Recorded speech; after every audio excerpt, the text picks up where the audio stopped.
Hi, this is Sherry. Welcome to my journey in clay. Today we're going to be doing a bunny diorama. It takes about 3 days for the construction of one of these. Not 3 8-hour days of working, but 3 days because you need to wait for things to dry. You need to wait between one step and the next sometimes for the clay to get to maybe leather hard.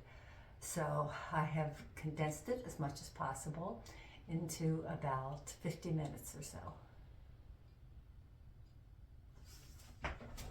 Okay. We start off with a 25-pound bag of clay. I'm going to make about 3 slabs for this project. I go down about an inch or so. I guess it's maybe 3 or 4 pounds worth of clay. I'm going to slice that with my fishing wire and roll it into slabs. Get my trusty rolling pin here. I'm going to roll it a little bit. As I roll it, I can see it's just a little bit hard. So I'm going to take my hands, press down, soften it up a little bit, get it started to make it easier to roll flat with the rolling pin. And here we have a slab that is about maybe 12 by 15, something close to that. That will give me plenty for at least one side of the wall for my project. It'll give me some extra, which is fine. Then I'm going to roll another slab for the other side of the wall and a third one for the floor of the project. I'm going to separate these with newspaper, put them on a board, and wrap them up. Probably leave it for a day, maybe 2, to get to the right consistency. Can't have them too soft. So I've already cut my 2 pieces here for the 2 walls. So these are going to be joined together at a 45-degree angle. No, a 90-degree angle. First thing I'm going to do is cut the windows. I'm looking at my different shapes here. What I want is a rectangular window, but I don't really have the right size. So I'm taking my square cutter, cutting it, and then going down about halfway to extend it a little bit. Now I'm just thinking, how do I want to do this? Clean up a little bit. I'll probably have more cleanup to do later. Then I'm going to make a backing for these windows. The backing is going to be a rolled out piece of clay, rolled a little bit thinner than what I have for the walls. I'm going to go ahead and smooth with the handy wrap, smooth the edges. I'm going to turn this one over and smooth the edges on this one also. This won't be the last time I smooth. It seems that every time you smooth, you go back and it's not smooth anymore and it needs more smoothing. So I'm going to smooth this. And I have this turned now on the wrong side, meaning the side that is going to be on the outside. I want to put my backing on, so I'm going to scratch so that when I apply the flat piece, I have something, some purchase for it.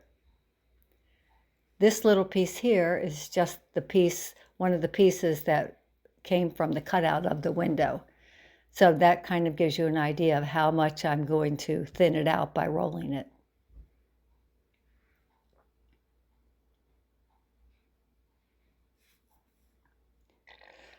I roll that back and forth, and then I'm thinking while I'm doing it,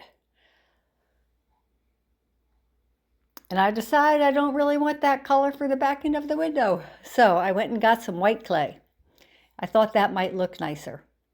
I'm going to do the same thing here, though. I'm going to roll the clay out till it's relatively thin.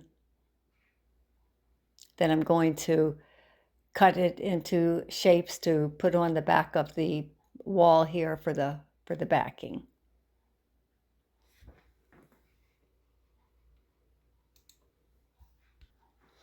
You can see I got that black slab mat out to roll it on.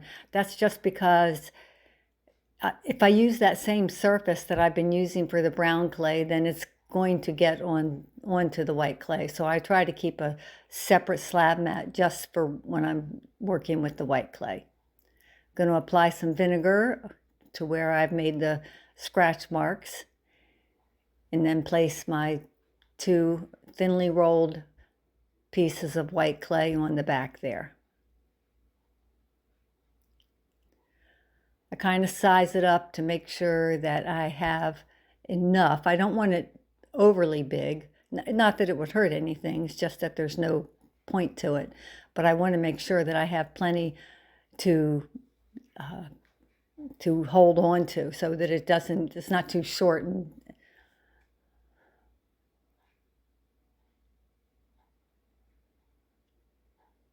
that looks about right.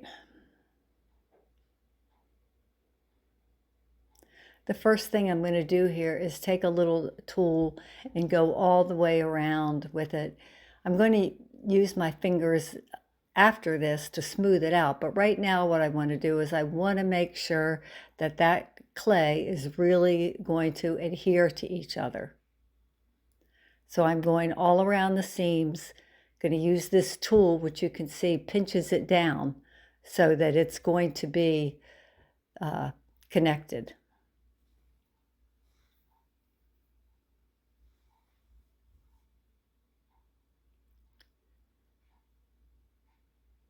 And now, looks good so far. Next step is to make some cutouts in the windows.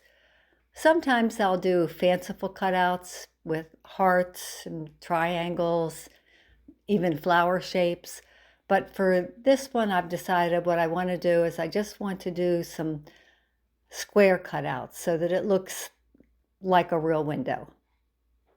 I'm starting in the middle here just to make sure that I have an equal amount of room on each side.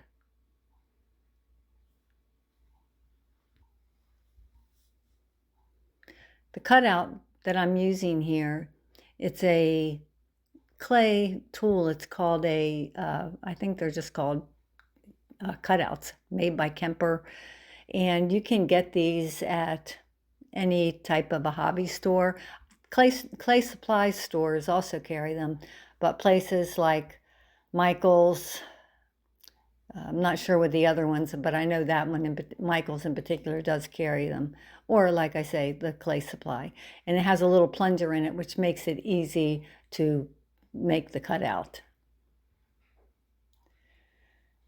That looks good. This clay slab is still a little bit soft, as you can tell when I'm picking it up, but we'll let it firm more before we actually build with it. So only one side of my wall is going to have windows, so I'm done with the windows here.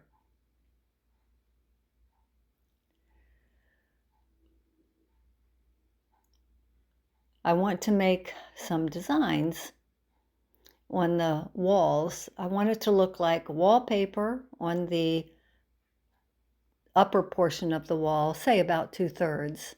And then on the bottom, I want it to look like beadboard. So first step is I'm going to use some white porcelain clay to put on the top. This is brown, as I said before, this is brown clay, standard brown clay. But when I do the wallpaper, I have an idea. I'm going to use some lace and I'm going to make an impression with another color on it. But the other color against the brown, it doesn't really pop. It doesn't look that good. So what I'm going to do is I'm going to put a thin layer of white porcelain slip on top of the wall here, the upper portion of the wall. This is some porcelain slip that I've made a while ago, just about the consistency I would say, of yogurt maybe, a little thicker than whipped cream, although it doesn't have to be quite that thick. So yogurt consistency is good. I'm going to stir it up and then apply it with the brush. The brush I happen to have that works nicely for this is a makeup brush, very, very thick, and it spreads nicely. So I'm going to spread this. There are a few brush marks. If I do the slip thinner, there's not as many brush marks, but I don't want it to be too wet against the clay. I'm working, well, I'm not working this fast as this video shows, but I am working fairly quickly here because I don't want the white porcelain on that brown clay to start making it super wet and start mixing the two together. Now I'm going to do a little bit of cleanup here. Take my papers off. A little bit of cleanup around the window frames because some of the porcelain got inside there.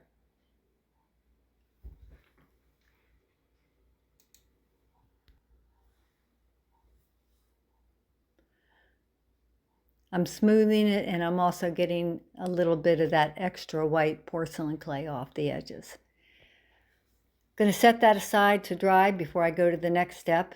In the meantime, what I can do is go ahead and start building my chairs. For this diorama, I'm going to have 2 easy chairs, wingback chairs, I guess. And I already have a pattern that I've made for those.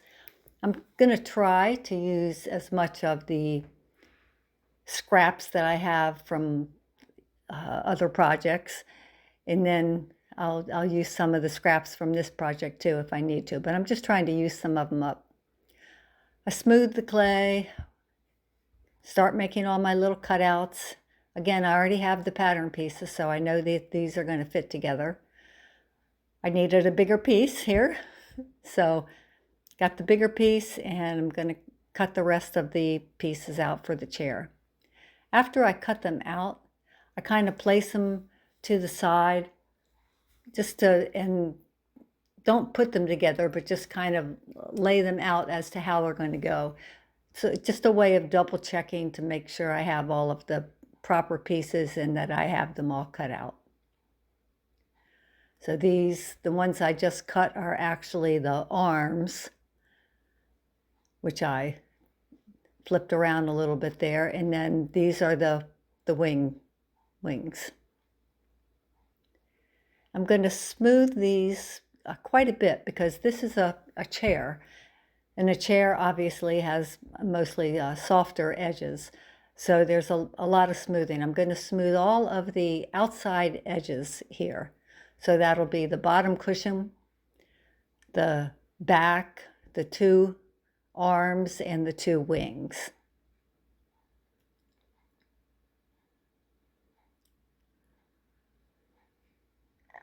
As usual, after I smooth these and get ready to put them together, I'm going to use my scratcher, and I'm going to use vinegar to attach them.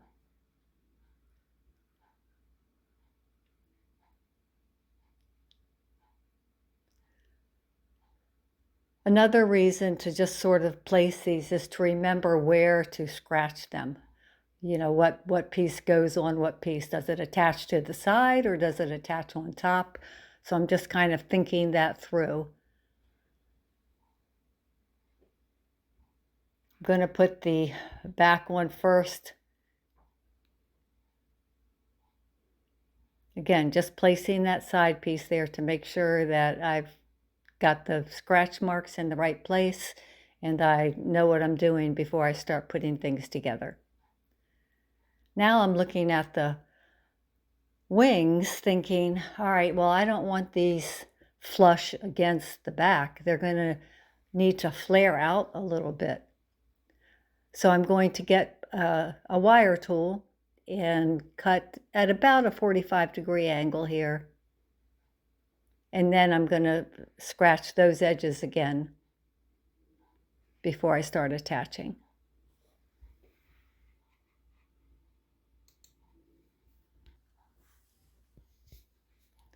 going to use my little glass there to lean the chair up against to support it until I get these arms on. And then once I get the wingback pieces on here, I'm going to set the whole chair aside to firm up a little bit because it's a little bit soft now. Notice too that there are no legs for the chair at this point, and that's because it's really too soft to put those legs on right now. I'm going to have to wait until it firms up a bit before I do that. So I'm going to set the chair aside and get those pattern pieces and make another chair.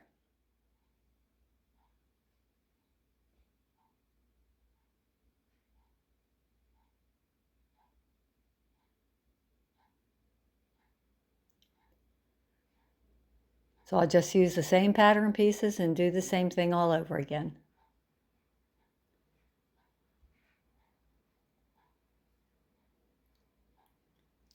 Now we have my 2 chairs all done, setting aside to firm up a little bit. I'm going to go check on my walls to see how they're doing.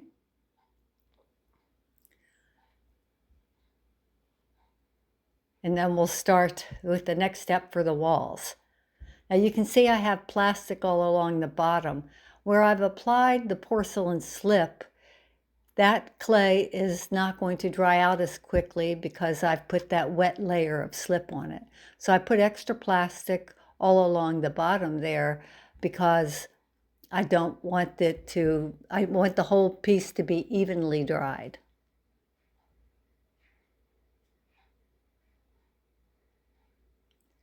So my lace here, I'm going to put my lace on the where the white porcelain is. I want another color. I want a pattern and I want another color, another layer of color here. So that's the purpose of this. I'm going to get some blue porcelain slip. Doesn't have to be porcelain, by the way. I just happen to have some. You could also use a white clay, but I happen to have the porcelain slip already made, and I know that it is compatible with my brown clay here, so I know it's going to work. This paper, I'm going to put some paper along the bottom just to try to keep from having the blue clay overlap and get down in the bottom too much.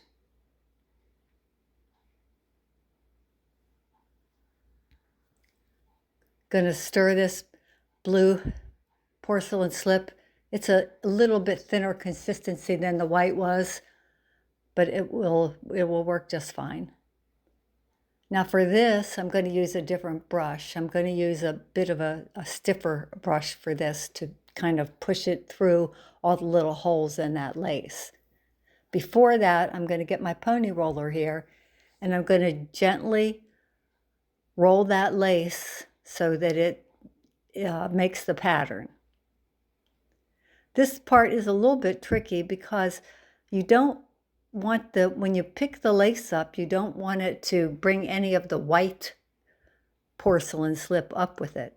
So it's important to have it dry enough, not super dry, but the white porcelain needs to be dry enough so that it doesn't come up with the lace.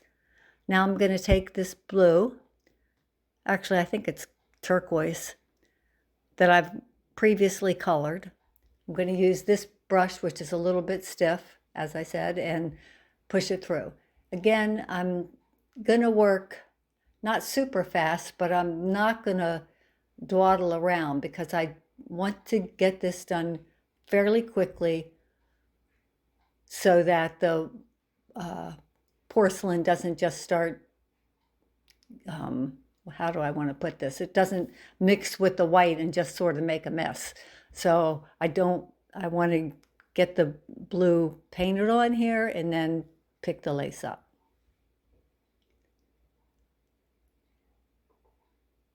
Also want to make sure that I hit every spot, because once I pick this up, it's going to be a lot more difficult to fill in a pattern like that.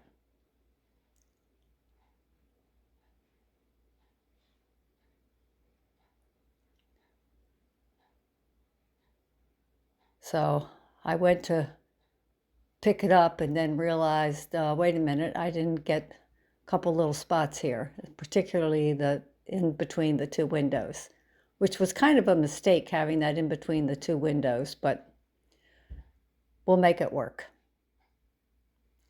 Now we're going to pick the lace up and hopefully all goes well.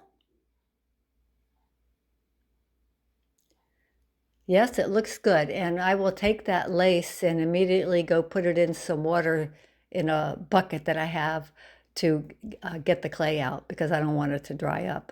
Then I'll do a little bit of cleanup here.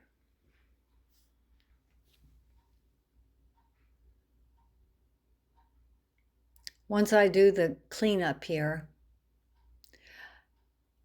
to make the line cleaner there, I'm going to put wainscoting across to divide the two places here. And as I'm looking, I realize I also didn't tape where I made the beadboard below, but that is just, I just took a ruler and made lines down on that bottom section. Before I put the wainscoting on, I'm going to put some white underglaze. Again, I don't want the brown clay because it's just not very bright for the walls. And, you know, you might ask, okay, well, why don't you just use white clay in the first place? And sometimes I do, but what I have found is that a lot of the white clay that I have used is just a little more, I don't know, temperamental. It has a tendency to separate a little bit more where the joints are together. I'm not really sure why, but I've just found that this works. So this is white underglaze. Going to paint this all along this bottom. If it's not perfect, it's kind of okay because I can easily touch it up later. It's just that it would be difficult to do the whole thing later.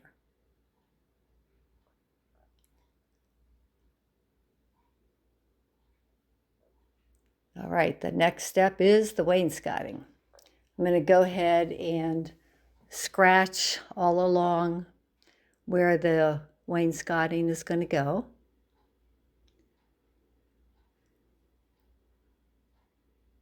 And I'm going to just use an extrusion for this.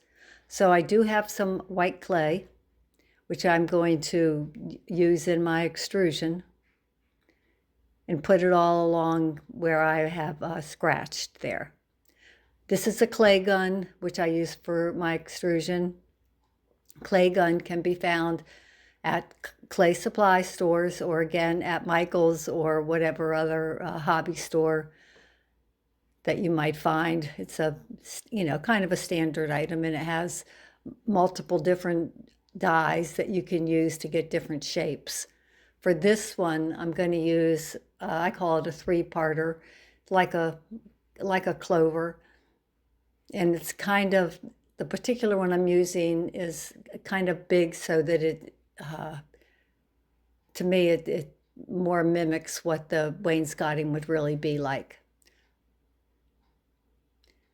I'm going to scratch both the wainscoting and the wall where I'm attaching it just to be sure. It's not always necessary to scratch both sides, but it never hurts to scratch both sides. So I'm going to do that, attach it. Now, when I go to put it on the piece, the other wall without the windows, I'm going to have a fireplace in the middle of that wall. So I'm not going to worry about having a piece long enough to extend the whole length of that wall. I'm going to have it on both ends, of course, but you're going to see when I do this, there's like a seam in the middle, and that's okay because, again, I'm going to put that fireplace there, so a lot of this is not even going to show.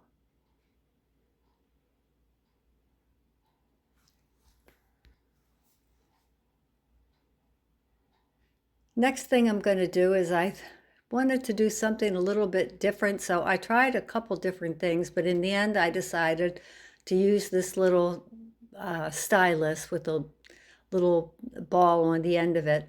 I'm just going to go all along the wainscoting just to give it some texture, some interest, just for fun. And you know what? It also helps a bit for it to adhere because you're pressing down a little bit. So that's a bonus. So here you can see the wallpaper, you can see the wainscoting. I'm going to cut a 45-degree angle on each side here where the two walls are going to be joined.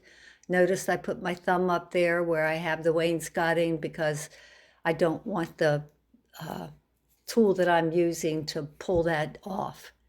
Now I'm going to use my scratching tool all along the bottom. That's going to go on the floor of the piece and along the sides where these two pieces are going to be joined.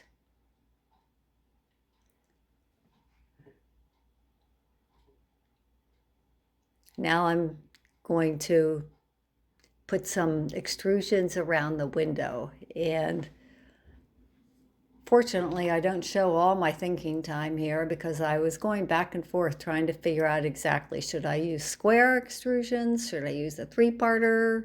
Should I use a little flat one? What should I do? So I went back and forth and finally decided on the square ones. Again, scratch, cut, scratch, vinegar, the whole process here. So I'm going to outline my windows with these square pieces, window frames, I guess. I'm making my window frames. That's what I'm doing. Gently pressing down on each one to get them to make good contact with the clay underneath, with the wall. I put that bottom piece on last because that seems to work out better than putting the side pieces on last. Now I've decided for the top of the window, I don't really want a square piece. I want something just a little bit fancier. So I had some white clay from another project, which already has some lace impressions on it. And I just was checking the circle to make sure I have the right size. I'm going to make a circle, put the plastic wrap on top first to make the edges smooth. Then I'm going to cut that circle in half and put them at the top of these windows. Just double checking my measurements to make sure that I'm right. Then I'm going to scratch and vinegar, scratch and vinegar. Smooth one more time. Never too much smoothing. And once I attach these two pieces, good to go. Now we're ready for the next step, which is to make the floor of our little diorama. I put the paper on top of this piece of clay because my T-square is plastic and it's always sticking to the clay. So I put the paper on and then put the plastic T-square right around the outside edges so that most of the paper is covering the piece of clay. So there I have my square. I've already measured to make sure that it's at least the right length. I probably trim a little bit more. And now I want to give it some texture. This is an old piece of bark that I got from the backyard. And I usually use this. I have a couple pieces actually, but I use this to do the texture for wood. I turned it around and did it in the other direction a little bit with another side, just to give it some variance, because if you just keep doing all the same one, it looks all the same, which isn't usually what a wood floor looks like. So next thing I want to do is make some lines in the wood to make it look like a real wood floor. So I have a wooden ruler here. I went along and I made lines just the width of the ruler. Then I'm going back here and I'm getting in the middle of those lines and going all the way out. That way I have lines all the way out from my floor, about a half an inch wide. And I did test a little bit before I used this particular tool Sometimes the lines are too sharp. Sometimes they're not sharp enough, but this particular tool is the one that I decided upon. Now to put the walls up. So just like we do anytime we're joining two surfaces in clay, I have scratched the joints where I'm going to be attaching it, and I'm using vinegar. I don't know why I keep switching back and forth between jars of vinegar here. One has a little bit of the brown clay in it, and I think that's my thought. Actually, you can see I get a little bit down here on the bottom of my wall, which will be easy to fix later because I can just put a little bit more of that white underglaze over top of it. Okay, sorry for the headshot here, but I'm just attaching it right along the outside edge, trying to make sure that it, abuts exactly and that there's no overlap. I'm putting my spray bottle here to support it because it's not really firmly attached at this point. Once I get the other side wall up, it'll be fine. But for now, I need something to sort of hold it up. So I'm putting my vinegar all over where I'm going to attach the pieces. I'm going to get the other side of the wall and put a little bit of vinegar all along the edges where I'm going to be attaching it. I took my scratcher and I scratched a little bit extra at the top, and sometimes I'll scratch a little extra along the top and the bottom because that's the top especially, and actually sometimes the bottom, that's where it has a tendency to come apart. So I'm lining up these two edges here. They're cut at 45-degree angles, so that's going to make it a little bit easier for me to join them exactly. And again, making sure that the outside edges where the bottom of the wall meets the floor is exactly on the edge of the floor there. So I'm just keep smoothing and sort of pressing down a little bit. There's a lot of smoothing and compressing that I do here because I don't really want to do a coil. Normally, if you're attaching pieces like this, you would be putting another coil of clay where they join. But I don't really want to put a coil of clay here because it's a floor. Now, sometimes I will use one and sort of make it look like the baseboard along the bottom. But in this case, I'm not going to do that. This is something that I have started doing. Sometimes the floor dries out a little bit too much when I leave it on the wear board. So I got some craft foam, just like you get at Michael's or Hobby Lobby, and that seems to keep it from drying out so much. I think the floor just maybe because it sticks out at the end there, just, has a tendency to curl up a little bit. So now that we have that on the new wear board with the craft foam, I'll put it on my Lazy Susan or turntable and start compressing it a little bit. So what I want to do here is I want to push up on the bottom of the floor to make it just a better adhesion there to the wall. So I pull it out from the wear board so that I can get underneath there and then just push it up and smooth it.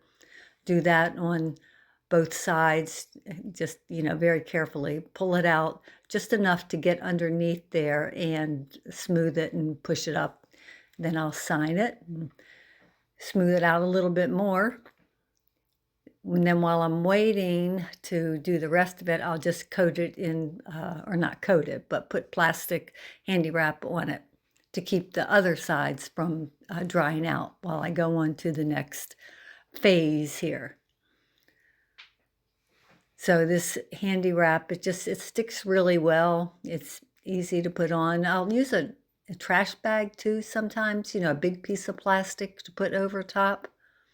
But I also want to keep these edges really from drying out. So in this case, I'll just do the plastic wrap. All right, so our next part of this is the fireplace. I try to use scrap from projects if I can, but sometimes I have to roll some extra. In this case, I did have to roll some extra because the fireplace, it's not really very big, but it has a lot of longer pieces. So I need to make sure that I have enough so that I can get those longer pieces on too. So now I'm just sort of laying it out to see, okay, where am I going to cut my pieces? And then I'll go ahead and I'll cut each one of these. Some of these pieces have two, some have one. Right now, the main part of the fireplace, just, I have that's a large piece, just one, but then I need the sides, and so I'll definitely have two of those. And then for the hearth, same thing. I'll need the front, the sides. So all of those I'm cutting out now, and then I got a few extra pieces here, and you can see I'm also smoothing it with that rib before I cut it so that it's smooth before I put any kind of texture on it. Then once I have all of my pieces cut, what I'll do is try to decide, okay, what kind of texture am I going to have? So sometimes I'll do brick, sometimes I'll do stone. In this case, I decided to do stone. The stone mold that I'm using is just a piece of bisque clay. I took clay and then I put a little stone and made indentations all over, and that's my mold.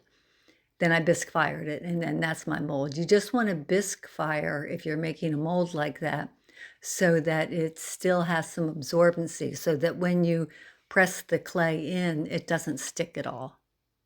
So I'm going around and getting all my pieces with the stone. And I don't know if you can tell here, but the mold actually broke at one point.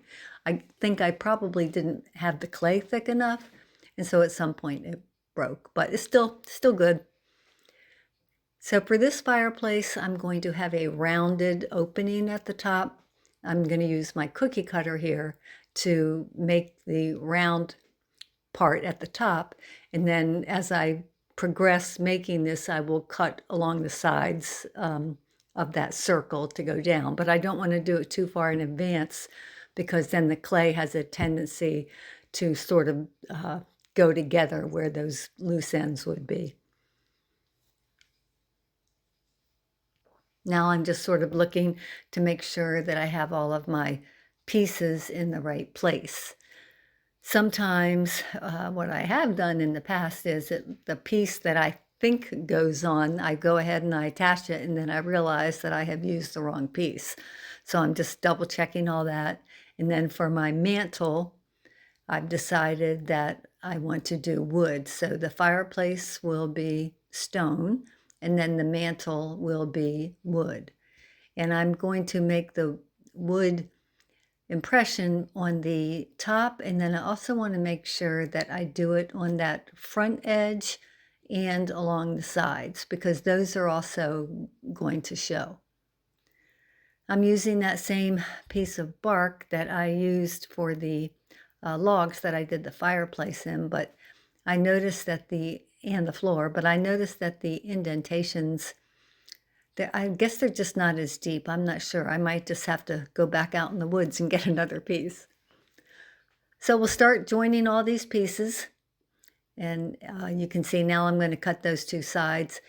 One thing I didn't put in the pattern, which I realized as I was making this, I need a background for the fireplace because I don't want to, the wall can't show through. So I made a skinny piece of clay there. Well, I don't know, skinny, thin piece of clay. And I made brick impression on it. And I'm going to put that to be in the back of the fireplace. So I'm going to scratch. I have some supports there to hold it in. making sure that it doesn't stick out too much. And then I'm just sort of making sure it's all gonna fit here. Then I decide maybe I'll go ahead and put some supports in that hearth too, so that the top of it doesn't bow in. So I'll get my supports there. And decided, maybe one more little support in this fireplace would be good too. So now that that's attached, I don't have the hearth and the mantle attached yet, but what I'll do is I'll just sort of place it first to see where along the wall I want to put it. It doesn't really have to be centered, but at the same time, I don't want it too far off to the left or the right, because in the left, I'm probably going to put something else, maybe a little flower pot or something like that. And on the right, I want to make sure that it doesn't extend beyond the wall over on the side there. So I'm going to get my vinegar, running a little low here, so I'm going to add a little bit more. And then I'm going to go ahead and attach the hearth, giving it a good scratch. Although this, this should adhere pretty well. This shouldn't be a point of weakness. But I'll scratch along the back where it's going to go against the wall, and then also on the bottom where it's going to go against the floor. I'm just sort of marking it here where it's going to be. And then I'm pressing it with my hand on the other side to, so that it doesn't push the wall too hard. And remember I said the wainscoting that I didn't really need to worry too much about. Well, you can see why now, because I cut that part out to fit the fireplace in. Now the fireplace looks a little bit crooked here, and I think it's just the angle of the camera. So now I'm going to attach the hearth, scratch, vinegar, put the hearth on, push it against. Oh, whoops, I mentioned the logs earlier, but I guess I hadn't made the logs yet. Now I'm making the logs. So this is the piece of wood that I'm using. I'm just rolling little coils of clay and rolling them on the piece of wood to give them texture, and then cutting off the ends so that they're not tapered at the ends. Then off camera, I made a fireplace grate, and then I took a little piece of white clay and rolled it flat and cut it in the shape of a flame that you can see there. Okay, so fireplace attached, and now I am ready to put the chair and the first rabbit in, the first chair and the first rabbit. So you can see that the rabbit does not have ears yet, and that's intentional. It doesn't have ears or feet yet because I'm going to put those on after I attach the rabbit to the chair. I'm using slip here. I could use vinegar, but I don't know, somehow I like having that little bit of extra clay. And now I'm going to place it about where I think it's going to be, making sure that I have enough room for my rabbit's feet. And then also because I'm going to have another rabbit over to the left, so I want it far back enough. Now when I press this down, I'm sort of holding on to those legs and pushing them down into the floor. And for my little rabbit here, I'm going to scratch the bottom there, scratch the back. Sometimes I will scratch the chair too, or maybe at least a little bit. In this case, I'm just going to do the vinegar because I feel like the rabbit is scratched pretty well. And then carefully place my rabbit. And you can see this rabbit has a book and is going to be reading a book. And I need to carefully change that arm a little bit because the book is, I want it to look like the rabbit is holding the book. So now I've attached the ears, I've attached the feet to the rabbit. I have some supports there holding the feet up. And I've also used some underglaze on the fire and the Fireplace. I could use the underglaze, I could do that after it's fired, but I decided it would be better if I did it now. And here we have the unfired piece with the other rabbit added. I've added some accoutrements, a little picture frame on top of the mantle and some flowers on the side, a little coffee cup for the other bunny rabbit, and then it will be on to the bisque fire and then the final glaze firing, which should be here momentarily. There we go. Final product. All right, hope you enjoyed it, and thanks for watching.